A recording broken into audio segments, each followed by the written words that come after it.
નોકરી કરવી સારી કે ખુદનો ધંધો?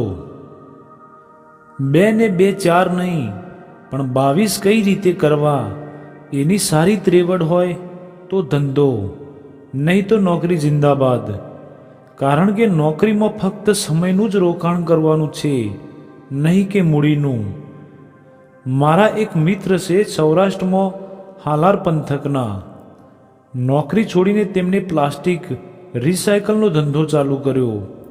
બધા માટે એમને ના દિવસ જોયો કે ના રાત, ના ગરમીની પરવા કરી કે ના શિયાળાની હાડ થીજવતી ઠંડી કે ચોમાસાના વરસાદની હેલીની.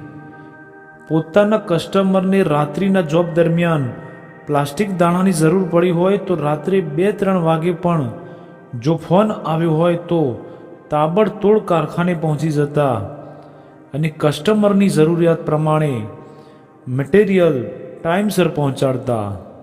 આજે તેમણે ધંધો સારી રીતે સેટ કરી દીધો છે. તેમની મહેનત આજે રંગ લાવી છે. મિત્રો, સોનાને ચમકવા માટે આકરી ગરમી સહન કરવી પડે છે. ઊંઘ પર નિયંત્રણ અને કાગ નીંદર પચાવી શકો તો ધંધો ઉત્તમ. એક કહેવત છે કે કાગડો 2 આંખેથી ક્યારે નથી સૂતો. એને પણ અન્ય શિકારીઓથી સાવધ રહેવું પડતું હોય છે. વારા પરથી એક આંખ બંધ કરીને જોઈ નીંદર માણી લે છે, એટલે કાગ નીંદર શબ્દ પ્રચલિત થયો હશે. કારણ કે મેં ઘણા નોકરી કરતા વ્યક્તિઓને આજે ધંધો કરતા જોયા છે અને ઘણાય કરોડો ધંધો કરનારને આજકાલ બીજાને ત્યાં નોકરી કરતા પણ જોઉં છું. પીપળ પાન ખરતા હસ્તી કુંપળિયા, મુજ વીતી તુજ વીતશે ધીરી બાપુડિયા.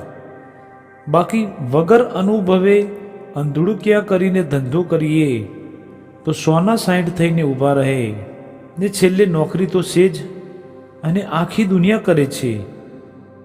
અને હા, બધાએ ધંધો કરશે તો નોકરી માટે કોઈ તો મારા તમારા જેવા જોઈએ જ નહીં. તેથી જેની જેવી આવડત છે તે કામ કરે છે.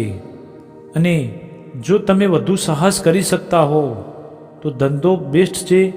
તેના માટે તમારે નોલેજની જરૂર છે, સમયની જરૂર છે અને સાહસની પણ જરૂર છે.